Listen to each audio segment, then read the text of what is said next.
What you want, when you want it, where you want it. This is The Mesh.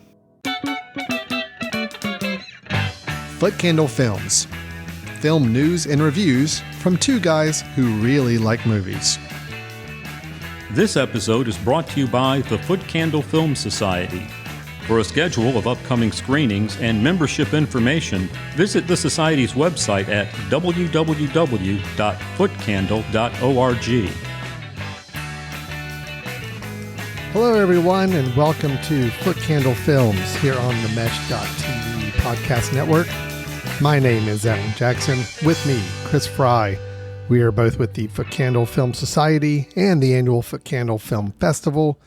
Chris, how's it going?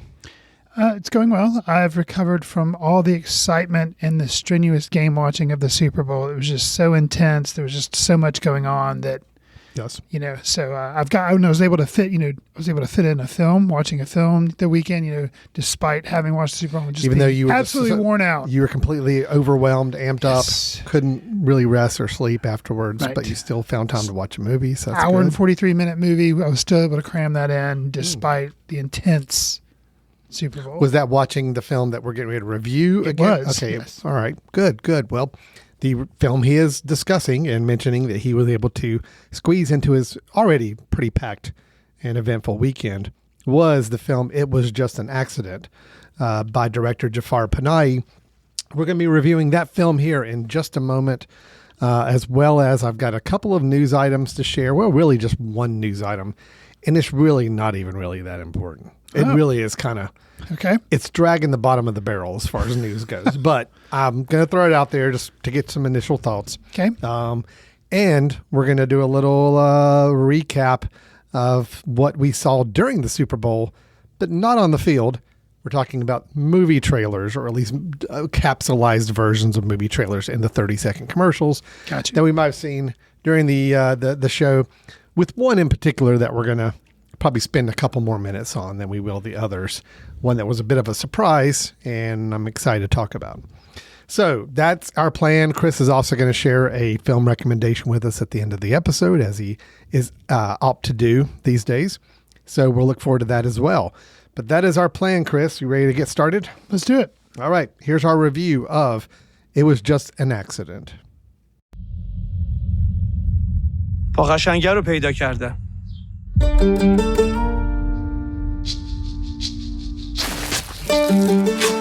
چه پاگروزه آورده اینجا؟ آب بیارید. مطمئنی خودشه؟ فقط میخوام کمکم کنی. افتادم تو شک. شما ببینید خودشه یا نه.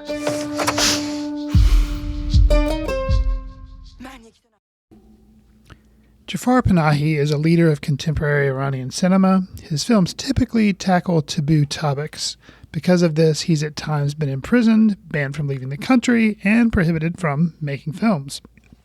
His most recent work is the 2025 Palme d'Or winner and Academy Award nominated It Was Just an Accident.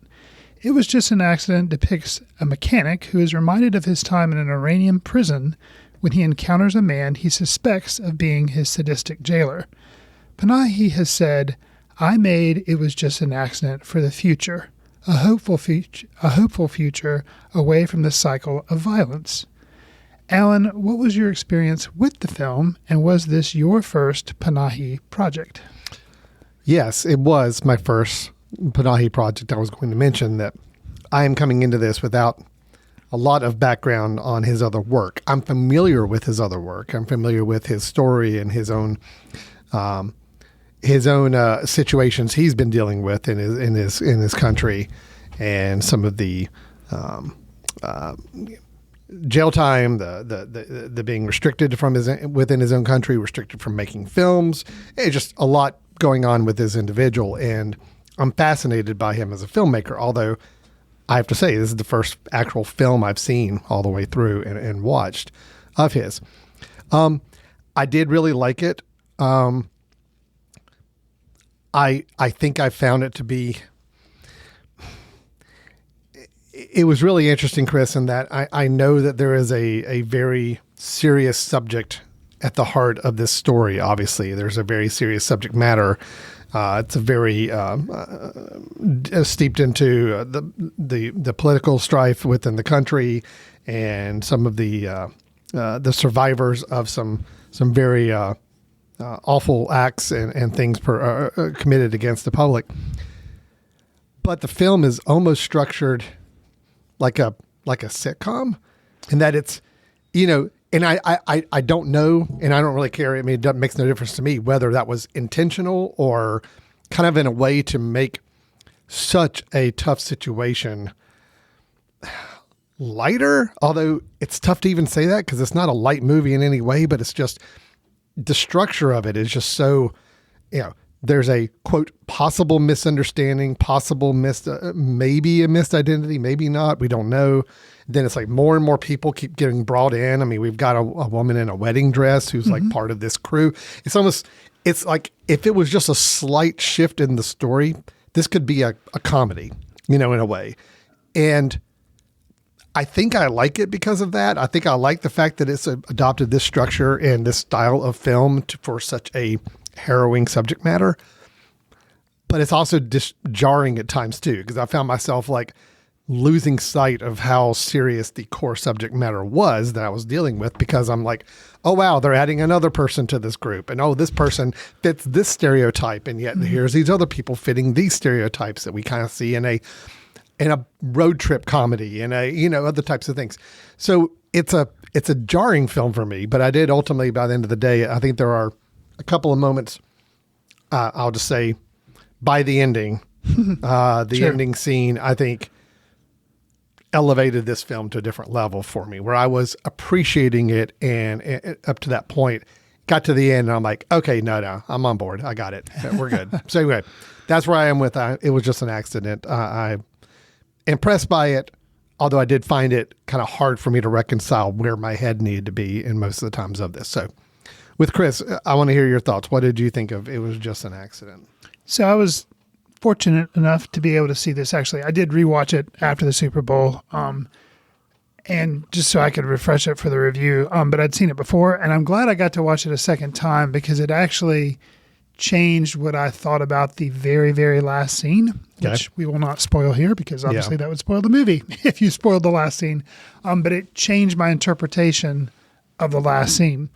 I think I've seen, this is my third Panahi project. The other two that I've seen, it's kind of important to mention them because they were kind of after. I haven't seen his films before he got in trouble. Right. So the only two I've seen are 2011's This Is Not a Film and 2015's Taxi. Okay. So the premise behind those, and he is in both of those films. Okay. He is not in this film. At least I don't think he is. He may have snuck in the background or something. He's just director and writer here. And it was just an accident. But in the other two, This Is Not a Film, the whole premise is he's not allowed to make films because it was in 2011 after he'd gotten in trouble.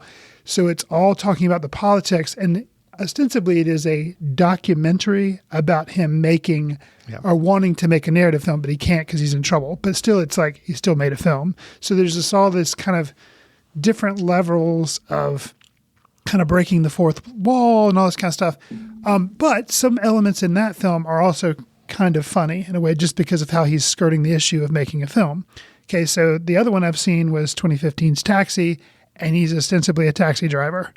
There are little funny things in there, but then there's also some interesting comments about Iranian society.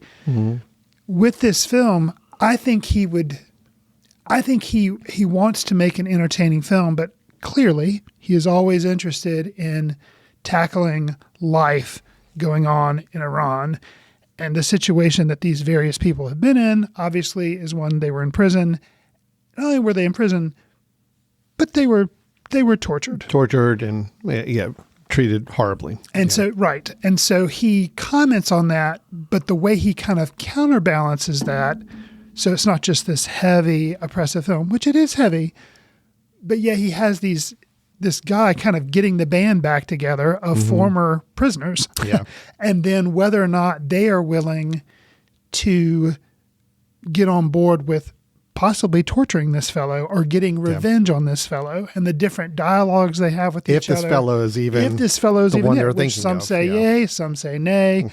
And it's very interesting. The fellow himself says, what are you doing? Nay, so there's all this complicated stuff.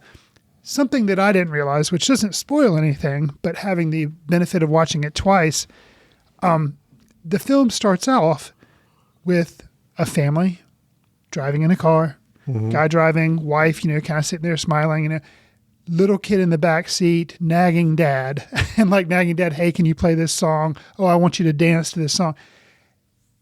First time I watched it, I'm just like, oh, yep, typical family. Then you come to find out this fellow is the one that is the possible sadistic jailer. Right. The one they accuse of being that. Yeah. And so, but you don't realize, when you're watching the film for the first time, you don't realize that until it gets going a little bit. Watching this the second time from the opening scene, you're like, huh, and getting to see the father, it really informed, it was very interesting to be able to watch it a second time and see that set up as some character development that you don't know where it's going the first time you see it. So really, there's a lot to it. Actually, the impact of the first scene and the impact of the very last scene are something that can really be appreciated. You appreciate it, but appreciate it even more upon a second viewing. So I think Panahi, I don't know him, obviously, never met him.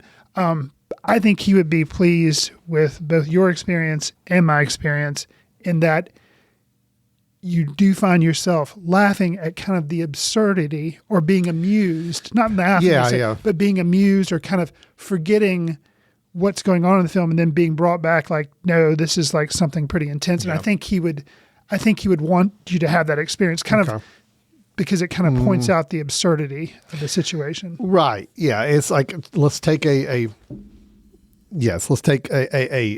structure that may be known to a lot of audiences. This whole piling on of more people, very different individuals with different personalities and backgrounds. Like you said, getting the band back together. It's a typical motif in a film. Is all right, somebody who's got a job or a mission or something they're trying to accomplish, but they need assistance. You keep bringing in more and more people. And it's by the time we got to the fourth person added to the group, it was just okay, this is just a setup meant for comedy, not being used for comedy. Right. It's that's kind of the way I approach this. I think from the filmmaking standpoint, again, not having seen any other of his films, Pani's films, I wasn't terribly impressed with a lot of his filmmaking style until there were two scenes and then the aforementioned final scene. Got you. That kind of stuck with me. It's okay, all right, this works. And both of them are long take shots. There's one shot out in the desert or out in where it's just a constant dialogue between all five of the individuals involved. Sure. And it's just, it's a simple shot in that it's just following the people moving, but it was very intentional in the way who got the attention and when the dialogue happened from different people. So that was really effective.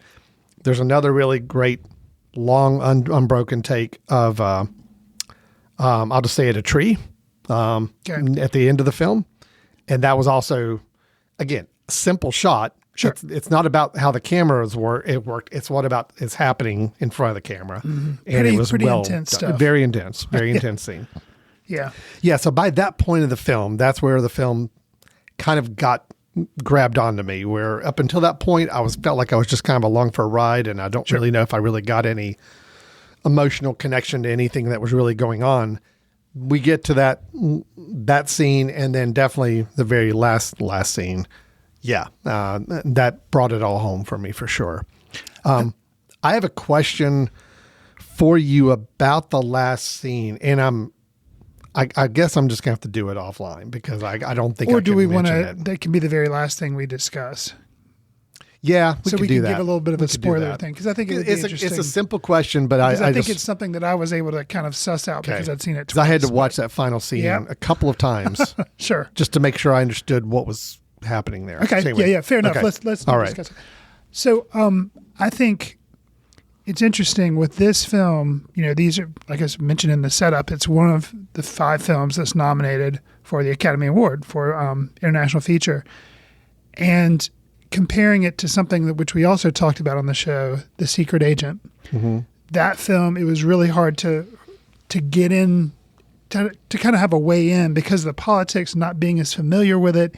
It was so dense that it kind of, I still appreciated it, but it was tense for me or hard for me to be able to truly appreciate it.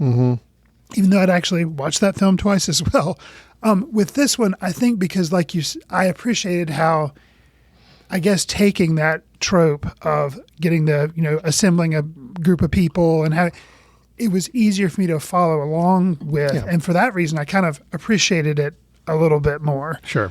Even though both are making statements about regimes and violence visited upon people. Yeah, The Secret Agent did require a little more understanding and background knowledge to fully appreciate. This one, I mean, yes, I think if you know and are familiar with the situation and Iranian culture and some of the issues that were faced there, it definitely helps accentuate your enjoyment.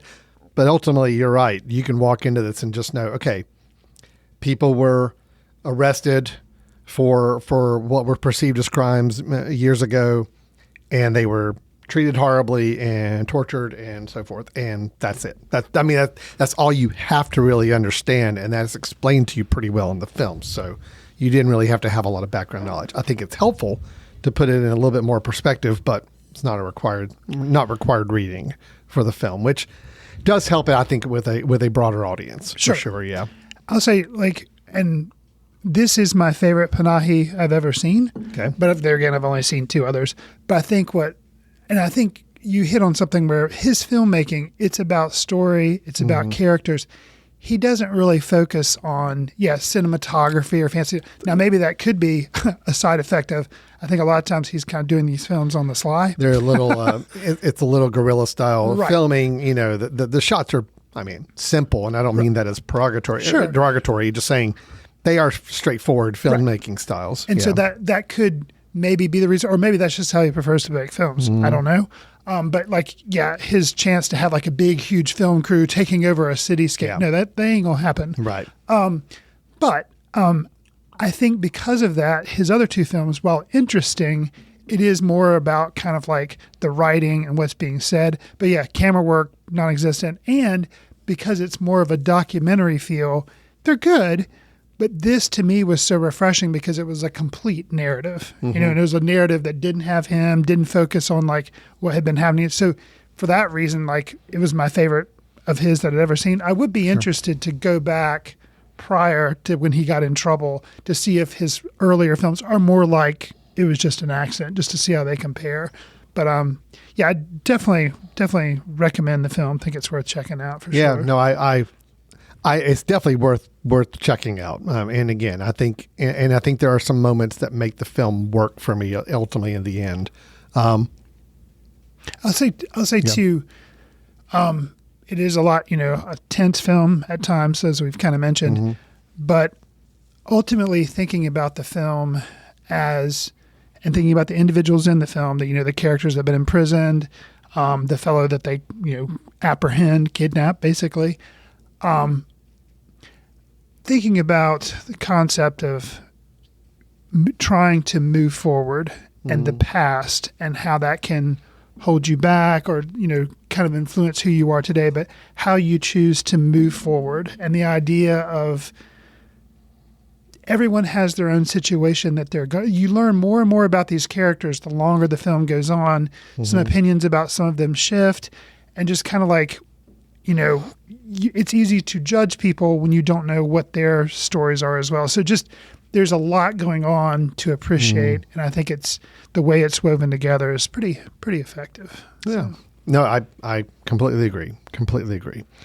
So when we talk about this end scene, Yes, let's do so it. just a heads up to everybody, if you have not seen the film or even if you haven't and you don't care about being spoiled, then stick around for just a minute. If not, I'd skip ahead. To when you hear us talking about Couple news. minutes. Yeah. Yeah, exactly. So, all right. So the last final scene Yes. of It Was Just an Accident. Yes. This takes place after they have revealed that this individual that they have abducted and they believe to be their previous captor was in fact that was him. Well, he finally states, he confesses yeah, to it. it's me. Yeah. And so, but they end up not killing him or burying him alive. They leave him tied to a tree where he can But they give him a knife. give him to a cut knife himself to get loose. Yeah. loose, and obviously they know he will. But anyway, so the last shot we have, the last scene is, and this is where I just need some context. So Sure. we see our main character Vahid, Yes. and he is helping his mother move. So here's something I'm not exactly. I think he's helping someone move. Right. And I don't know if it's because he is now getting married and his mother was living with him, but now that he's getting married, she is going to move to somewhere else because Okay.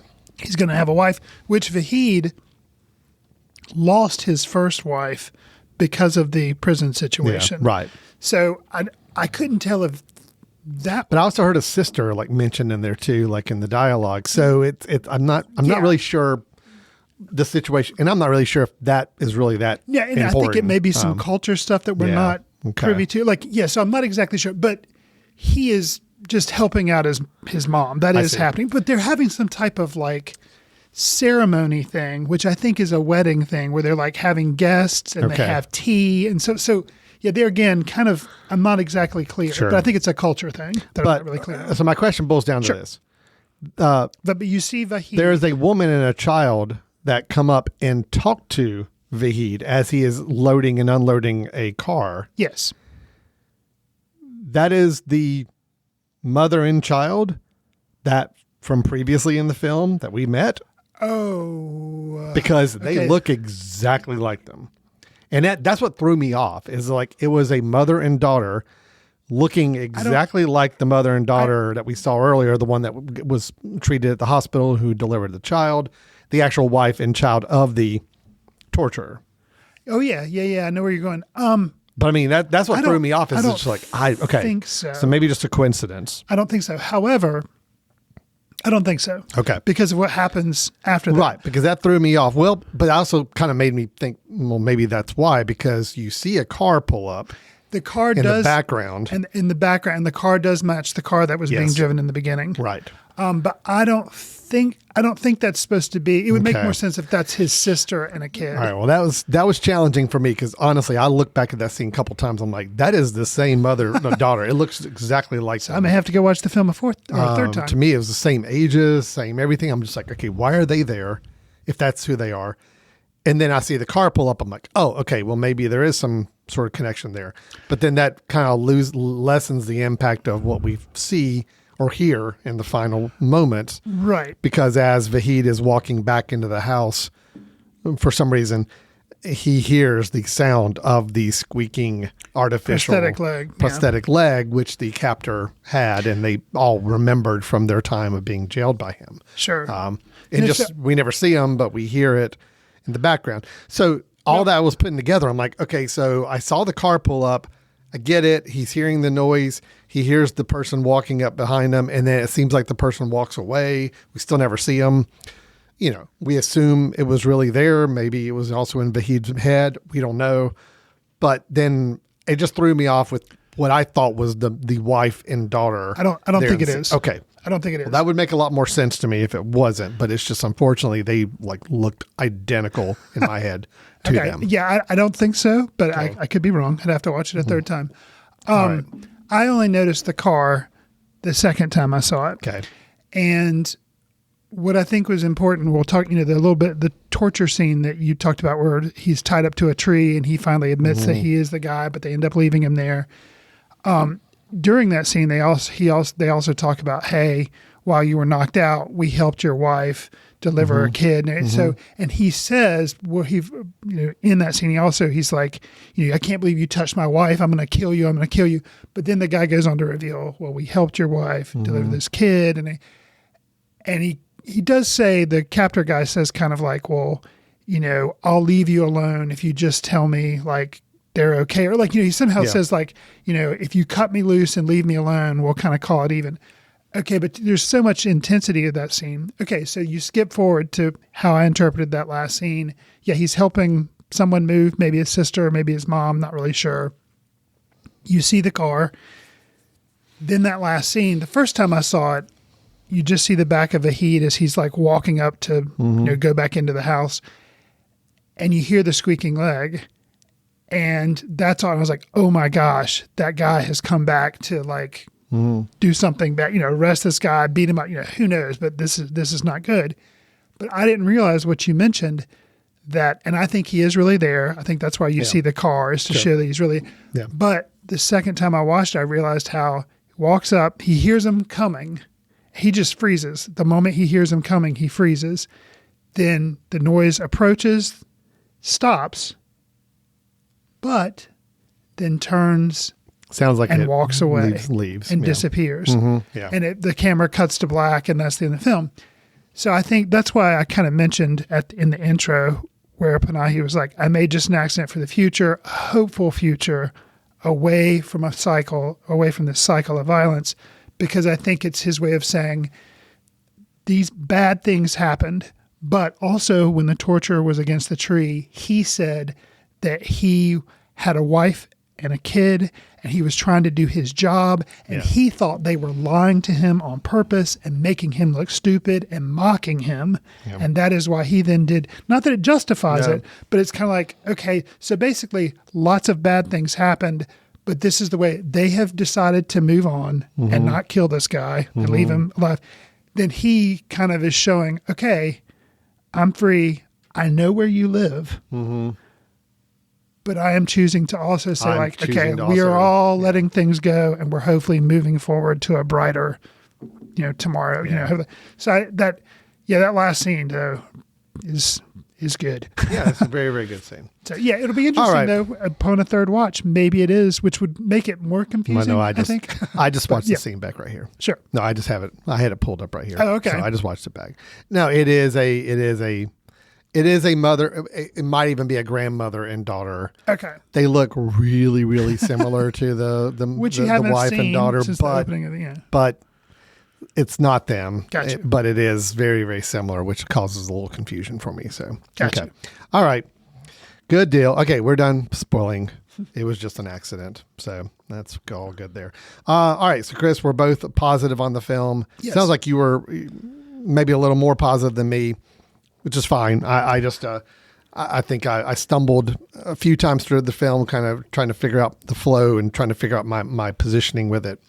But by the end, it definitely had worked to a greater degree for me as well. So good. It was a good, it is my favorite Panahi film. Okay. Easy enough. It's the only one I've seen. Sure. All right. It was just an accident. I think it's available for rental now, believe. I think it's out there somewhere for people to see. I believe, if I remember correctly, or at least it should be soon. And it is nominated for one of the best international feature film awards as well.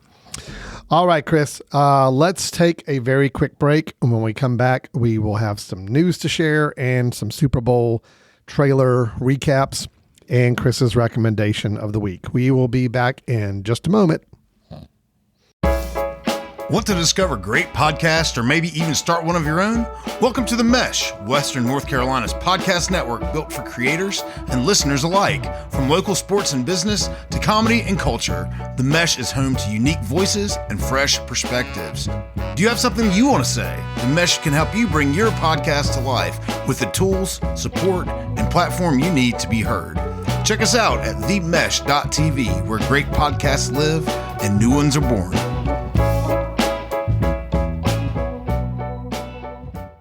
Welcome back to Foot Candle Films here on the Mesh.tv podcast network. We had our review of It Was Just an Accident, one of the best international feature film nominations at this year's Academy Awards. And so now we're going to move on to some movie news and a little bit of, Chris already talked about the Super Bowl and how riveting that was for Chris. Chris, Hey, I know you're. I was a big fan of the halftime show. Okay. The rest of it, I mean, just, I need things to be high scoring to keep me interested. So you just, you're not into the defensive battle and struggle of the game. I am as not. much. Understood. Well, we're going to get to some Super Bowl talk in a minute because there were some commercials and trailers that were played during that we need to talk about. But let me get this one little piece of news out of the way. I don't know why I'm bringing this up. I guess it's interesting, maybe, sort of. I don't know. Brendan Fraser, Yes. who is someone that has gotten a little bit of a Oscar career. winner. Yes, a career resurgence in recent years here. Yes. Not only with Darren Aronofsky's The Whale. He's been in a few other movies. What was some other ones he's been in recently? He was in a Soderbergh film, but I can't remember the name of that one, that came out, I think, right after The Whale, but I can't remember what. He was played like a mob guy. Yes. But I can't remember that. Didn't he play like an attorney or something in some film as well? Am I thinking correctly on that? Or some historical drama that he was in? Maybe. Maybe, And then yeah. he was also, which I haven't seen, but I've heard it's good, but I haven't caught up with it because it came kind of at the end of the year. Didn't see it. Rental Family. Right. So, yeah. Well, anyway, Mr. Fraser, that's how we know him now, is he has been in a little more artful films. He's, a little more working with some interesting directors and doing some work. Prior to that, everybody knew him as Encino Man, George of the Jungle, or The Mummy Guy. Bingo. The Mummy Mummy Guy. Guy. Yes, that would be correct. He was the Mummy Guy. And I'm looking up right now because it's now killing me that I know that there was something else he's been in recently, and I want to find out what that is. But you mentioned the Mummy. Mm-hmm. And yes, that is something that, hold on, that's not the right Brendan Fraser. It's Fraser. I'm not typing it right. There we go. It's Brendan Fraser. That's the Brendan. problem I've got, is I was not typing in his name absolutely correctly. So now that I'm doing that, I have a much better view of everything. Oh yeah, and he was also in Batgirl, the film. Batgirl, the one that we've all seen that came out, and no, that's actually, we're joking. That was a film that was completed, but Warner Brothers, in its wisdom, decided to write it off as a tax break and not actually show it to anybody. Right. Brendan Fraser. Oh, Killers of the Flower Moon. Oh, yeah. That's where he was also in that film. Yes. Yes. Okay. Good deal. All right. So all that to say, you mentioned The Mummy, and yes, he was known for being in the late 90s, early 2000s Mummy series of films. I think the first one Which I was liked actually the first- 1999. Okay. I like Yeah. the first one. Okay. Yeah. The Mummy, 1999's The Mummy, where he played alongside Rachel Weisz. Mm-hmm. They were kind of pseudo Indiana Jones-ish kind of character, Sure. traveling after fortune and glory, I believe, and stumbling across a old sarcophagus of a mummy. Yeah. Anyway, they made 2 other films plus a spin-off with the Scorpion King starring Mr. Dwayne The Rock. Yep. Well, the word is that they are now going to be making The Mummy 4 with Brendan Fraser Oh, okay. and Rachel Weisz Oh, cool. with a May 2028 release date. So we're still like 2.5 Pretty years far away. off. It's pretty Okay. far off. So it's really just So announced. basically, probably just both of them said, yeah, sure, we'll do it. Yeah, whatever. Okay. Universal Pictures will be making the film, just Okay. like it did before. Yeah, they are set to reprise their roles as adventurer Rick O'Connell and Evelyn O'Connell, who are married. I think they got married in one of the later films Yeah, I in the think series. Maybe by the second one they started off and they were married. Yeah. Maybe. Yeah. Okay. plot details are being kept under wraps. See, that's funny. that's a joke there. Yeah, that's good. Yes, so that's the plan. Yeah, the 2001 there was a sequel, The Mummy Returns, and then in 2008 it was The Mummy: Tomb of the Dragon Emperor. Whoa. Okay. I don't know that I was aware there was a third. Yes, Brendan Fraser was in the third one. Rachel Weisz was not. Okay. Somehow they wrote her out of the third one, or she didn't want to do it. Okay. Right. And then you had the Scorpion King. Were there 2 as of a those? spinoff. No, Or just one, I believe. Okay. Well, there might have been a straight-to-video sequel to that or something, Okay. but I not an saw- official one, I don't I think believe. I've seen the first 2 Mummy films, and then I saw the Scorpion King, but I definitely didn't see the third one. So, Yeah. Okay. So the directors of this new one are going to be, hold on. I've got their names here handy. Somewhere nearby. Matt Bettolini Open and Tyler Gillett. And they have kind of a production company called Radio Silence. And they have directed other films, Ready or Not, the kind of Oh. horror film that was out. Which I and think there's a sequel. there's a sequel, coming out which to they that. also did, Ready or Not 2, Here I Come. Okay. They will be directing the new Mummy from a screenplay by David Cogshaw, who did The Family Plan, and Orphan: First Kill. Okay. So Okay.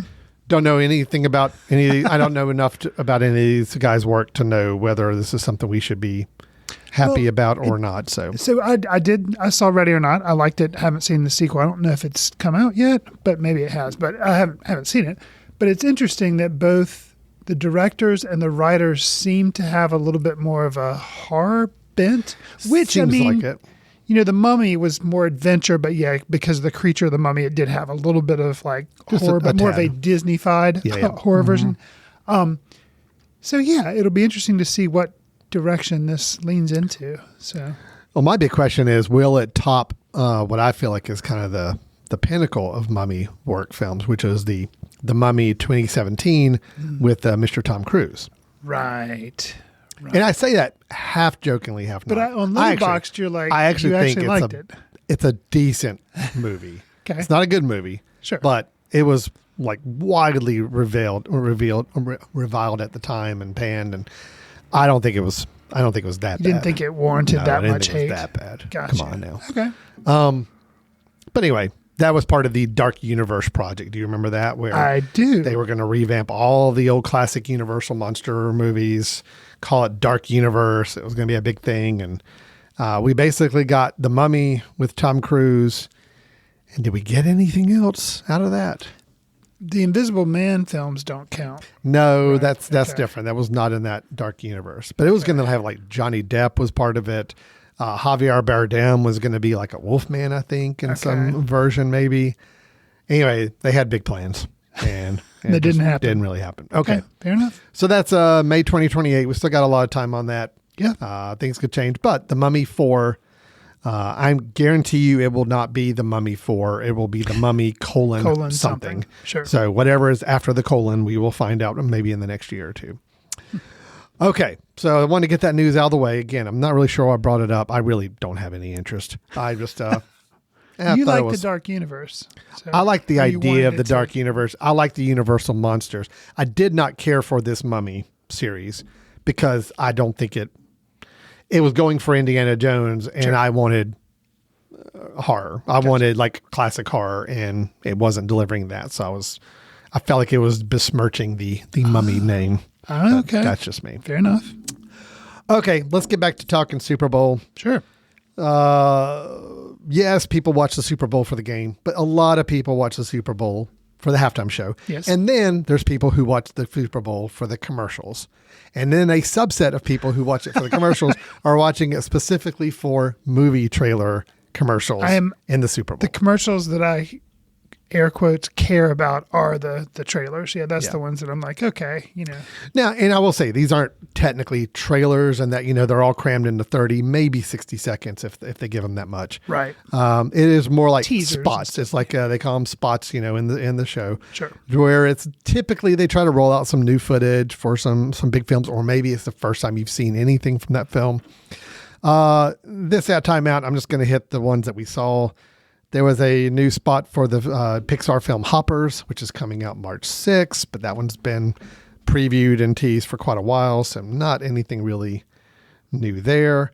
There was a new spot for Steven Spielberg's Disclosure Day that I honestly need to go back and watch again because I didn't really pay attention during the course of the actual game. But it does have some new footage and some new Okay. scenes from it. And again, Disclosure Day is coming out in June. Gotcha. So these are all within months away. There was a spot for The Mandalorian and Grogu. Did you see this? I did. The other two you mentioned, I actually didn't see. But I did see the one for Mandalorian, but it looked just like it was using the characters as opposed to actually like Yeah, it's anything nothing in from the movie. film. It was a takeoff on the Clydesdales. Right. Yeah, like a tauntaun but it's walking or tauntauns whatever. all Yeah, so- bringing them down. Yeah, I mean, but Yeah. and there's like, hey, remember these characters? They're going to be in the movie, but it wasn't like, Yeah. So, yeah. So it's more of a creative tease. It's getting panned a lot on. People are saying it was stupid, but that's fine. Mandalorian and Grogu, I think, comes out in May of this year. Okay. There was also another one of those for Minions and Monsters. So Minions, the whole Minions series, does have a new film coming out later this year, this summer. This was like one of those weird teasers where, it was created for this spot. Sure. Just like a single minion, like walking up and doing his little gibberish thing. And, but it did reveal the name of the new film, Minions and Monsters, which up to this point, I just had it listed as Minions 4 or whatever number they're at. Right. So 10 million. Yeah. Oh, no, it's actually going to be number 3. Okay. Minions 3, but it's technically called Minions and Monsters. All right. There was an official trailer for that film online. See, that's a little bit of a thing where they do these little 30-second then spots go online. and tell everybody, go online to see the full trailer. Gotcha. And that's what they do. So that's really the only ones that were shown, and they were all for films that we've seen stuff for or have a trailer online for. Then there was one more that came out as a complete surprise. Yeah. And before I mention it, I will say, speaking of surprises, I thought it was really interesting that there were no trailers for. I'm looking at the summer schedule of films coming out. Well, between now and winter, and what films would be ideally trying to be advertised during the Super Bowl Marvel, time. you were surprised? Well, the Marvel, there's only one Marvel movie coming out this summer, Right. and it's 4 months away, and that's the new Spider-Man: Brand New Day. Nothing's come out about that film, which I think is Interesting. odd. Yeah. A little. I don't know. I don't know if I read that as good or bad. I don't know if it's good Sure. or like let's wait and bottle up all the enthusiasm and not wear ourselves out, early on. Especially or when they've been promoting Doomsday so heavily. And well, then- Doomsday's gotten these like weird little teasers Right. that I think are not things from the film, that they seem to have been shot for these purposes, and doing those a year in advance of Doomsday coming out in December. Right. But Spider-Man comes out, I think, in June. Okay. And it's like, it's February, guys, and we haven't seen anything from it. It just seems like that would be ideal time to like put something out. So anyway, that's just a little surprising. No, the one we're going to talk about, The Adventures of Cliff Booth. The name never mentioned in the teaser, by the way, the title of the film, but we all know it because we've read the news. We knew that they were doing this. Right. We talked about it in a news section a few months ago. Right. This is a sequel to Once Upon a Time in Hollywood. It is directed by David Fincher and from a script written by Mr. Quentin Tarantino. So when there were some talks about doing a sequel to Once Upon a Time in Hollywood, but focusing on the Brad Pitt, Cliff Booth character, it was interesting news that Tarantino was considering it and then opted, no, I'm just going to write it, but somebody else can direct it. And then to have David Fincher come up and step up interesting. to do this. And it's going to be a Netflix movie. Very interesting. We talked about all that in the news section. But during the Super Bowl, we actually saw a surprise trailer or teaser trailer for this film. I mean, it was a good minute or so of actual footage, all played against ELO's version of the James Gunn theme, which I love. I think is great. And the trailer does something interesting in that it's using like scratching the film to cover parts of it to make to almost say like it's censoring itself. Right. Whether it's language or whether I think people are Guns or smoking knives things or or guns or whatever it may drinking, be. yeah. So it was really interesting. I know, have you had a chance you saw it just in the midst of the game. Right. But I was like talking, I was like taking in what it was. Because at first I thought maybe it was similar to how The Mandalorian was used. I thought it was like Brad Pitt in character, but doing a beer commercial or something. Right. I was like, oh no, this is actually like, yes, in theory, footage from the music or footage from the movie. Yeah. It got me interested. I don't think I remembered, because maybe it was announced originally that it was going to be a Netflix type thing. I don't think, but it doesn't surprise me because Fincher's done some things for Netflix. Fincher's with so- Netflix, but Tarantino's work, I didn't see as a fit. So it's like, that's what's surprising to me is that, I understand David Fincher has done Netflix work. He did The Killer with Fassbender. He did Mank. Went to Netflix. So I get that, but this is still Tarantino's work that he's directing. So it's just kind of surprising that that's where it's going to go. Well, I hope that we get a theatrical release, but I know that that's, I hope just because I'd like to see it on it'd be the big great to screen as see. opposed to Yeah. Netflix. But. We do see in the footage, of course, we have Brad Pitt returning as Cliff Booth. Elizabeth Debicki is in the film. Carla Gugino is also Okay. in the film, which is nice to see. There is reference in the trailer made to the events of Once Upon a Time in Hollywood. So like it is, it is acknowledging that was a previous story that took place. Okay, so it's not. Okay, so I don't think I realized. not a prequel, So it's it's a not a sequel. prequel to like examining his character before he hooks up with No. DiCaprio's character. This is afterwards. Okay. No, they actually refer to his encounter with the Manson family. So it's like that is known history in this film. So got you. look, I'm super excited. I love David Fincher. I mean, his last couple of films haven't done great work for me, but I still appreciate him as a director, and he still made some of my absolute favorite films. So yes, I'm still going to be anxious to see what he does with this. And I do love the character of Cliff Booth from Once Upon a Time in Hollywood. And I'm always interested to see anything that Tarantino writes.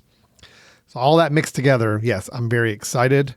The Netflix of it is the only thing that just gives me pause, but I think it's just going to take some time, Chris, for me to be able to say I'm excited about a Netflix project. Just because I still think I've got the stigma of Netflix in my head. It's like someone who's kind of not really game to do the theatrical thing any more than they have to. It still seems like, I guess I'm still just burnt out to this. Like, I don't feel like Netflix does a very good job of promoting the content it has. Sure. And you go on the Netflix app, you're not really going to find the really good stuff very visibly. So I feel like it just kind of goes into a wasteland, and it's like, it gets like a couple of days of big attention, and then it's like, poof, it's just gone. That's the way I feel about their work. See Frankenstein. Well, yeah, Frankenstein is a good example. I mean, that's a film that is getting a lot of Oscar nominations and all that, but I guarantee if I open the Netflix app right now, I'm not going to see Frankenstein anywhere easily identifiable. I have to go search for it. You feel the same way about Jay Kelly. Yeah, I did.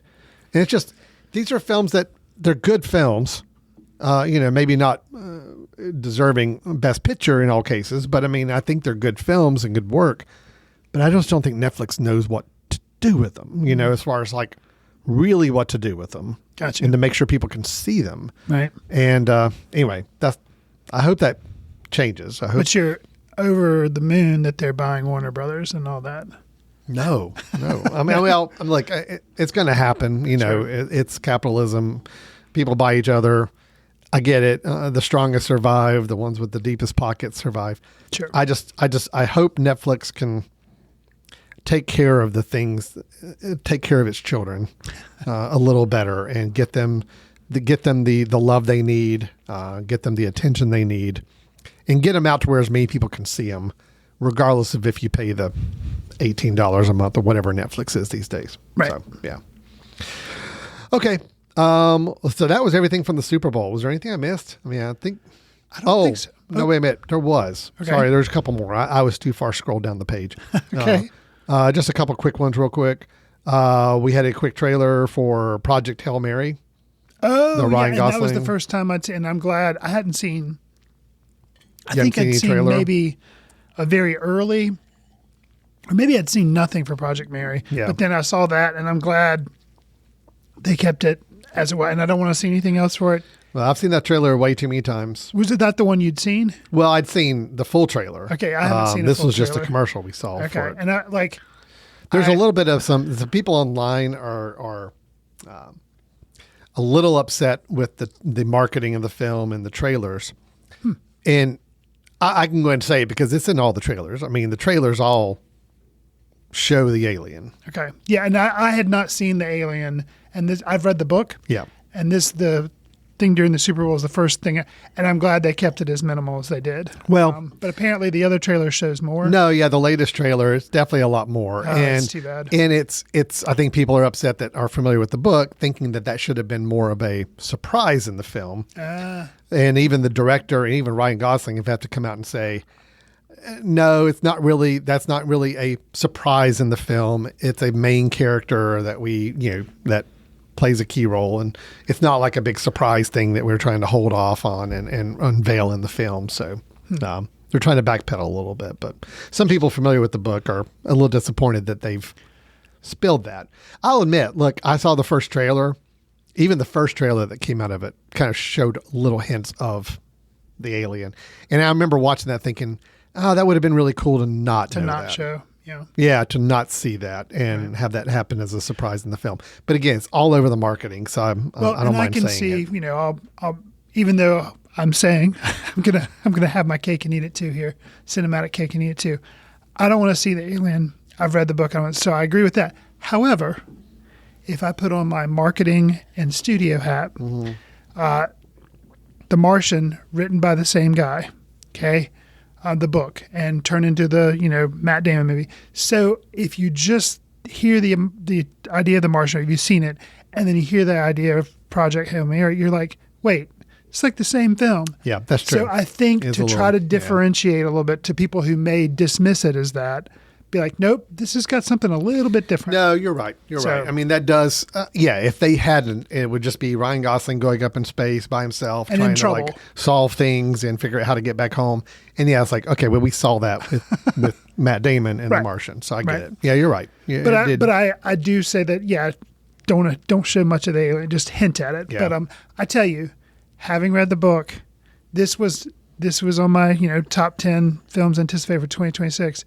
It is like it's theirs to mess up. They say Project Hail Mary, like throwing a Hail Mary football pass. Yeah, man, don't drop it because it just seems like it's going to be one of my favorite movies of the year. So I All right. really hope they don't fumble it. All right, that sounds like a patented Chris Fry over Expectations way expectations. too high. Yep. I just Totally. Ugh, okay. Totally. All right. We will see. Well, there was also a Super Mario Brothers Galaxy trailer commercial. Yes. I didn't mention. Hey, I liked the first one. I never saw the first one. Wasn't that bad. Okay. It's fun. All right. It was Brie better- Larson is Princess Rosalina Okay. in this. Benny Safdie is Bowser Jr. Wow. That is interesting. Yes, it is. The first one, I didn't see it. My daughter wanted to go see it because she was big into Super Mario. She played it when she was a lot younger. So I went and saw it and I was like, you know what? That wasn't that bad. That was kind of enjoyable. So, all right. I'm impressed with the cast of these films in general. Okay. So, Chris Pratt is Mario, Right. which does not make any sense. No, it doesn't. Anna Taylor-Joy is Princess Peach. Got it. Charlie Day is Luigi. That works. Got it. Jack Black is Bowser. Right, Got which it. he was in the first. Good. Yeah. Keegan-Michael Key is Toad. And then I mentioned Brie Larson as Princess Rosalina and Benny Safdie as Bowser Jr. See, and I think the thing that made it in the first one is there were a lot of jokes that were funny for parents because they don't care about all the animation. You're like, whatever. But there's enough funny stuff that you laugh in the movie. I mean, Jack Black singing a song about how he's obsessed with peaches, Princess Peach. It's funny, and it's like, I'll take your word for so it. yeah, right. So, but will they just say rinse and repeat and the sequel be nothing but yeah, I mean, there's a chance it will be good. I mean, is it like the Minecraft level of humor? Was that kind of where it was, or was it a little more Very similar. Okay. Very similar. right. And that movie also had Jack Black. And you Yeah. liked the Minecraft movie. I thought it was fine. Okay. I mean, I thought it was better than it deserved to be. Right. And that's kind of how. So will the sequel to that, who knows? There was also a Scream 7 trailer. I'm finding more and more that played during the big game that I did not notice, but there was a big game spot for Scream 7. Which that's Nev had a lot Campbell. of drama around Scream 7. And I don't really remember what it is. I think casting people like hired, fired, or something. Yeah, I can't remember. Well, this is the one where there was the actress that was going to be, who was in the previous Scream, like the last one or two Scream movies. Okay. And she spoke out on the Palestine issue. And Okay. kind of stated her opinions, and the studio supposedly cut ties with her because of her stances, her beliefs. Anyway, there's a little controversy around that for sure. So yes, but this seventh entry now it's Nev Campbell, the original, Gotcha. the OG. Right. She's married, they have a daughter, and they're back in the original town. Why would you go back to that original Sounds town? like how they David Gordon Green's yeah, Halloween kind of stuff. like the Halloween thing. Sounds like that It's a kind little of bit concept of that. Yeah. put onto screen. So anyway, that's going on as well. Okay, that is truly all the movies. That is finally all the movie. Okay. fair enough. Supergirl had a teaser, but during the Puppy Bowl, not the Super Bowl. So I technically am not going to mention it in this news article because I'm strictly keeping it Super Bowl focused. Got you. Okay. That is all of the news I had to share. We do have, I think, an interesting year of movies ahead that I'm looking forward to. Yeah, I think 2025, I thought was a pretty strong year for movies. I feel like, and the thing too is that there are always movies that pop up. Like I wasn't really aware of Weapons until it happened. Yeah. Because the date had been moved around a bunch and that came and it was huge. 2026, just the movies I know about, I'm excited about, but there are going to be some that come from out of nowhere that I'm going to really like. Mm-hmm. So yeah, I could be a really banner year for movies. I think so. Yeah, no, I think so too. I'm very excited with it. All right. So that is all the news we had to share. Chris, we are at the final section of our show where we like to give you the floor for a moment to share a recommendation with us, something that you think is worth our time checking out. If we're ever looking for yet another film to add to our film queue that we will never finish. Chris, what have you got for us today? So I'm going to recommend a film that is nominated for Best Documentary Feature. It is Come See Me in the Good Light. It is streaming on Apple TV. Is it Apple TV Plus because Apple TV is just the device, or do you just go ahead and just say Apple TV Plus is the service. Okay, which is what it's on. So okay. Right. Apple TV is technically the device. Okay, so I believe that's correct. Okay, so Apple TV Plus, that streaming service.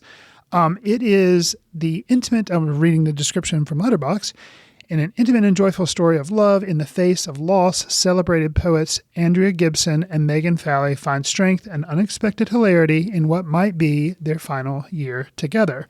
So the poet, who I was unfamiliar with, Andrea Gibson, is diagnosed with cancer. And then it shows her having to undergo treatment, and it's, so there's that. But they have this amazing relationship with one another, and they do kind of poke fun at things, but it's just really interesting and seeing people going through it. And then also, you hear about the fact that they're poets. I don't really think of, famous poets. I don't know a lot of them, but then hearing some of her poetry, which she recites and stuff, it's pretty powerful. And actually, at different places in the film, she does this, and she also has some quotes which are pretty cool. She's like, anybody who thinks poetry is frivolous has never needed someone to tell them something devastating beautifully. Oh wow! Because a lot, that's good. Yeah, and because she has this diagnosis of cancer, so a lot of her poems, she has also struggled with suicidal thoughts and stuff. So there's just all this really heavy stuff, but kind of expressing it through poetry. You're like, whoa, okay, pretty cool. And then another quote that she says that I really liked when she was kind of learning learning why she wanted to be a poet and stuff, or people question the fact, she claims, I think it's probably a joke, that she only knows 150 words. She doesn't, her poetry's not fancy, with all these fancy words. She's kind of like the Ernest Hemingway, he doesn't use a lot of flower language. And she's like, no, I just write very simple emotions and thoughts. I only know 150 words, which is probably not true. Right. But kind of her statement on that is, why write a poem that's over somebody's head, even more so that's over somebody's heart? And I think that's she, with very simple words, she has a way of really kind of nailing something down and making it very effective. So that documentary is Come See Me in the Good Light. It is now streaming on Apple TV Plus, and it is one of the 5 documentaries that's up for a Best Documentary Feature. And I need to make a correction to myself. It is Apple TV. Okay. They ditched the Plus. Okay. So Apple TV is the name of both the box you can buy and the service that you can be a part of. Fair enough. No Apple TV Plus anymore. Okay. Gone is the Plus. I don't understand. And HBO Max is still HBO Max. Although they threatened, they said they were going to ditch the Max, but I guess they haven't. Okay. Oh, they now said they were thinking about ditching the Max? HBO, then it was HBO Max, then it was Max. Right. I thought they were going to go back to just being HBO, but okay, they're still keeping Max. HBO Max still, just go back to HBO. Right. I mean, HBO, everybody knows HBO. Right. We're all good with HBO. HBO was great. Yeah. I know, whatever. Okay. All right. Well, that is going to wrap it up for today. Thank you for the recommendation. Come See Me in the Good Light on Apple TV. And then we had our review of It Was Just an Accident, Earlier in the film, we had our review discussions about The Mummy 4 coming in 2028. Super Bowl spots, most notably The Adventures of Cliff Booth coming to Netflix via David Fincher and Quentin Tarantino soon. And so that's where we are. Chris, how can anybody contact us to talk more about what we discussed today? You can send an email to info@footcandle.org, leave us a voicemail via the contact page on the Mesh.tv website, follow us on Facebook at Foot Candle Film Society, Instagram, Threads, Blue Sky, we're just at Foot Candle Film. Al and I are also on Letterboxd, where we try to track what we're seeing and leave quick takes. Do us a favor, if you like the show, consider writing a review or share with friends on whatever service you receive your favorite podcast on, because it'll help us reach new listeners. We'd appreciate it. All right, that will do it for today. Thanks everybody for listening. We'll look forward to talking to everybody next time we get together here on Foot Candle Films. Take care. See you in the ticket line. Watch films in the company of like-minded people in the dark. Watch films in the underground. We won't let anyone know where you are. The films that don't make it to Carmike at the mall, or ones that were famous when Grandpa would watch films out of the reverence of the heritage of an art.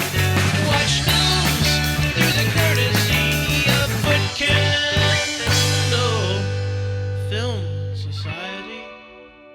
Special thanks to Carpal Tuller for the show theme music. For more about Carpal Tuller, visit www.carpaltuller.com. You've been listening to The Mesh, an online media network of shows and programs ranging from business to arts, sports to entertainment, music to community. All programs are available on the website as well as through iTunes and YouTube. Check us out online at themesh.tv. Discover other network shows and give us feedback on what you just heard.